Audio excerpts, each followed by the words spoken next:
Paano malalaman kung saang mobile phone nakalagin ang iyong Facebook account at paano ito i-remove? So okay guys, kung nakatulong itong video na to, i-click nyo lang ang subscribe button at ang bell para updated kayo sa mga video tutorial like this. Okay, simulan natin. So okay guys, ang gawin nyo lang is punta lang kayo sa inyong Facebook application, ilagay nyo yung inyong account at kapag nakalagin na kayo at nandito na kayo sa inyong Facebook homepage, tap nyo lang yung 3 line na nasa kanang taas na bahagi at punta kayo sa baba yung settings and privacy, tap nyo lang, tapos punta kayo ng settings. Dito sa settings, hanapin nyo yung account center. Yan, ito siya. Tap nyo lang. At pag hindi nyo nakita yung account center dito, pwede nyo i-search dito sa search bar. Account center. At ito na yung account center, tap nyo lang. At once na nandito na kayo sa account center, so dito sa baba, sa may account setting section, makikita nyo yung password and security. Okay, tap nyo yan. At dito sa password and security, dito sa security check section, makikita nyo dito yung where you log in. So tap nyo yung where you log in. At ito na, so makikita nyo kung saan kayo nakalog in. So nakalog in tayo sa Oppo Reno 7 5G. So meron pang plus 14 more. So tap natin yan. At makikita natin dito yung account login activity natin.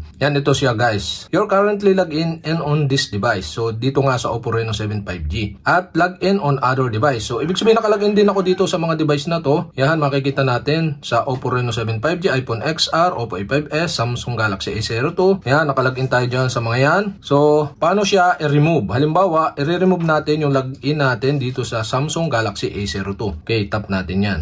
At tap natin yung logout button. At may mag-pop up, tap natin yung logout sa pop-up. At you have been successfully logged out on Samsung Galaxy A02. So okay, gano'n lang kadali mag-log out or remove yung ating account sa ibang device.